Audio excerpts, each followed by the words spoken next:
Hey everyone, this is just a quick Blu-ray update video, a horror special. In this video I'll just be covering some horror Blu-rays I've picked up over the last few weeks. First up is another addition to my John Carpenter collection, still going for complete John Carpenter releases. I think I'm nearly there now, only maybe a couple more to go.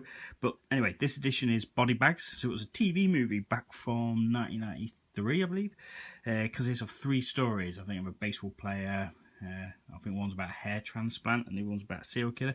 So an eclectic mix of stories there, 3 stories, featuring John Carpenter, Toby Hooper and a lot of other names. Good release here. This is a Spanish, I believe, Spanish Blu-ray import. You can't get it over here. I know there's been a recent release on Screen Factory, but yeah, this is just another one to add to collection. Quite enjoyable. Not the best, but it's what do you expect for a TV movie from back in the early 90s. But anyway, good addition to the John Carpenter Blu-ray collection. Right, next up is I'm trying to upgrade all my Halloween DVDs to Blu-ray. So first off, I've managed to pick up recently is Halloween Curse of Michael Myers. This one's from, I think it is back in 1995. Yeah, 1995. Featuring Paul Rudd from now Ant-Man fame. Really good one, this one in the franchise. I really do enjoy this one. I think it's about Michael Myers, if memory serves me correctly. He's after his niece, and it's about a cult as well which are protecting Michael Myers. So yeah, real good one. Some good kills in here, you know, obviously with a lot of horror slasher franchises as it goes on, a lot of them are just kind of cash grabs, but this one from back in 95 I actually really enjoy. So this is I think it's a US Blu-ray release, but region free, so recommend this one if you're into the Halloween slasher franchise. Definitely pick this one up. Next up on the Halloween binge is the god-awful Halloween Resurrection from I think 2002. I mean, this one's just, if I'm honest, shit. I mean, I'm a completist, that's why I picked up on Blu-ray, but it's set about 3 years after, I think it's H2O, and it's about a reality TV website called Dangertainment. And basically they put a bunch of students in the house of Michael Myers and want to do a live broadcast on the internet, and basically he returns to obviously his home, and he's goes on a killing rampage as Michael Myers does. What's really annoying, it's not needed, this one in the franchise, not needed at all, but the way they actually, spoiler alert here, is they kill off Jamie Lee Curtis, so they kill off Laurie Strode, which is a shame because she's now been battling on Michael Myers all throughout the franchise, and they just do, I think it's a pre-credit kill if I can remember correctly. Quite cool the way she kisses his mask and says, "I see you in house," but still, we didn't need this, and it's a shame, but what can I say, I picked it up to be a completist. Next up is one prior, it's H2O. This one is from 1998. It's about Jamie Lee Curtis's character, Laurie Strode. She becomes a head teacher of a private school, and it's set basically on Dr. Loomis, who's played by Donald Pleasant in the previous movies. He's basically dead, and his papers go missing, and the papers gives the whereabouts of her.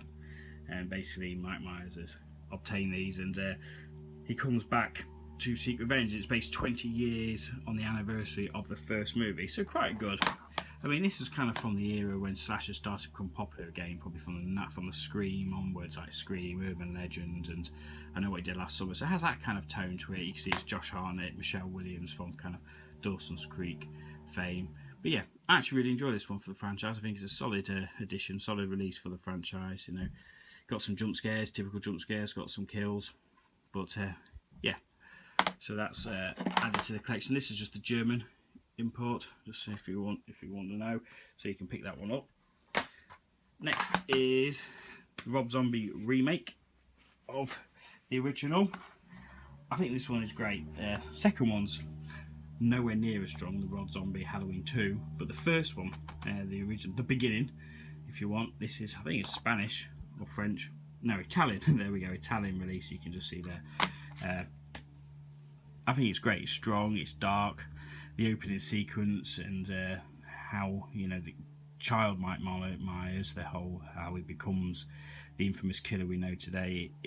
I think it's great storytelling.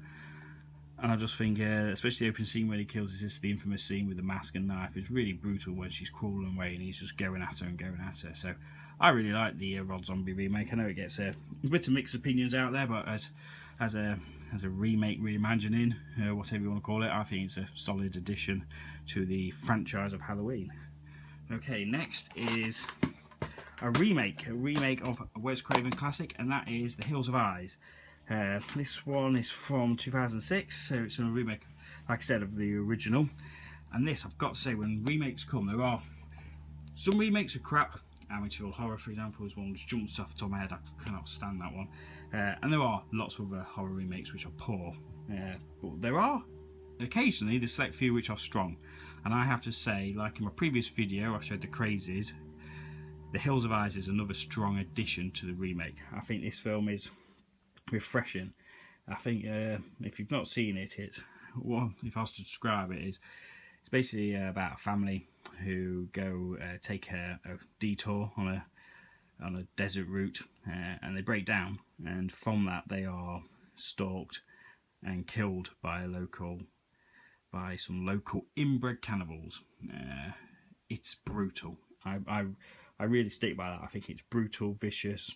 There's a specific scene in a caravan where there's a rape, and it's brutal. I remember watching it thinking, shit, this is hard. This is tough viewing. This is brutal. There we go, I'm stuttering there just even thinking about it. But anyway, the sequel's bollocks, so don't watch the sequel, Hills of Eyes 2, the remake. It's fucking awful. Don't watch it, don't waste your time. But the first one, this one, definitely recommend watching this. I really enjoy it. I think it's a strong remake, but if you ignore that it's a remake of an original, just take it as its own entity, its own film, I think it is brutal. I think the cast are great in it. And yeah, I think this is a strong horror movie which everyone should see. Next up is the classic, the Tony Todd classic, I think from the early 90s, sometime around then. Yeah, early 90s I would have thought. So it's from the imagination of Clive Barker. A lot of people know the Candyman story. So it's basically, it's about, shall we say, a legend, urban myth, that if you said Candyman in a mirror, I can't remember how many times, it probably says there, I can't even read it. Yeah, 5 times. There we go. Fucking hell, 5 times. There we go. He comes after you. I mean, this is one of them classic horror movies. When you think of like the classic, to me, which certainly when I think of classic horror movies, you think from the slasher genre, you think Candyman, Texas Chainsaw, Friday the 13th, But this one, I've not seen any of the sequels, to be honest, of the Candyman franchise, and I think there's probably 3 sequels to this one. You can correct me if I'm wrong in the comments, that'd be great. But yeah, Tony Todd is great in it, he owns this role. Great movie, great tone, great real undercurrent to the movie, especially the scene where in the derelict building where there's like a mouth opening in the wall and it comes through. I actually went to once a derelict power station, and someone had actually copied that mural on the wall to an entrance. It scared the shit out of me. When you watch the film, then you go into the real world and see something. But anyway, really recommend Candyman. I'm sure a lot of you watching this have seen it.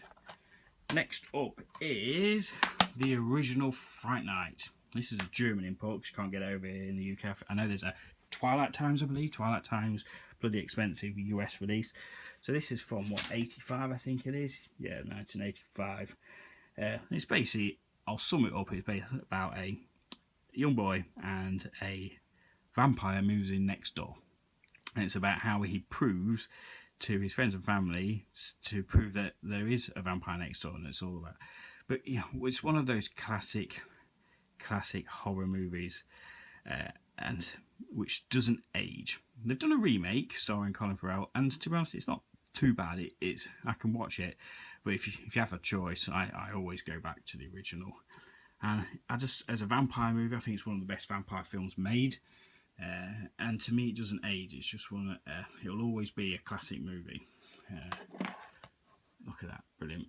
Okay, next up is forgot this one. Halloween 3. So this is Halloween Season 3, Season of the Witch. So this is the only one in the franchise which didn't star Mike Myers, and I really enjoy this one as its own movie. Stars Tom Atkins, is great. There's a lot of great old horror movies. Excuse me. So yeah, it's about a mask company, Silver Shamrock Mask Company, Silver Shamrock, something like that. I can't remember exactly the name of the company. And basically, Shamrock Mask Company, I think that's it, who make masks, children's masks for Halloween, and they put like a computer chip in the mask with like a bit of Stonehenge in it, and essentially there's a Shamrock jingle which plays all throughout the movie, and it sticks in your head when you watch this film. It annoys the shit out of you. But basically, on Halloween, they're going to play that, play the jingle, and it will activate the masks, obviously with loads of kids wearing them, and basically release a shit ton of killing and death. But yeah, as its own film, great. I really enjoy this film.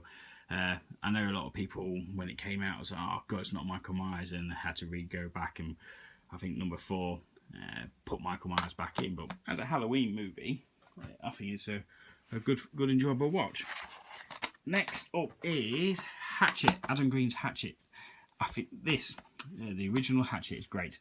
As you can see, it's in the uncut and uncensored version. There's some brutal killings in there. Some great practical effects, which in today and age, we don't see a lot of. So to actually have a film, I think it's 2006, this movie, to have that level of practical effects is just a good throwback to the old days. Stars Kane Hodder as Victor Crowley. It's basically about a local legend based in the Louisiana bayous, swamps, and this Victor Crowley was unfortunately killed by his dad in a burning house by a hatchet. And these local tourists, local kids, go into the swamp, and he basically picks them off. It's as simple as that, and that's really all you need. And it's straight into it. This is the uncut and uncensored version. This is from Germany, and I think it's great. Sorry about the glare. The first one, you can see there, it has Kane Hodder. He's playing Victor Crowley. It's got Robert Englund. He's not in it long. He's like a pre-credit in there, and it's got Tony Todd in it. So quite a great throwback slasher horror cast in there. But as its film, highly recommend the Hatchet trilogy, and specifically this one is the strongest out of the 3. So next up, talking about the trilogy, is the second one. Good. Like I said, the first one's still the best, but the second one is equally as good. The only thing I'd say about this one is don't get the German one like I have. I wish I'd done a bit more research. Basically, the second one, you can see there. Can you see that bit there where the bloke's you can't tell he's being strangled by his own intestines?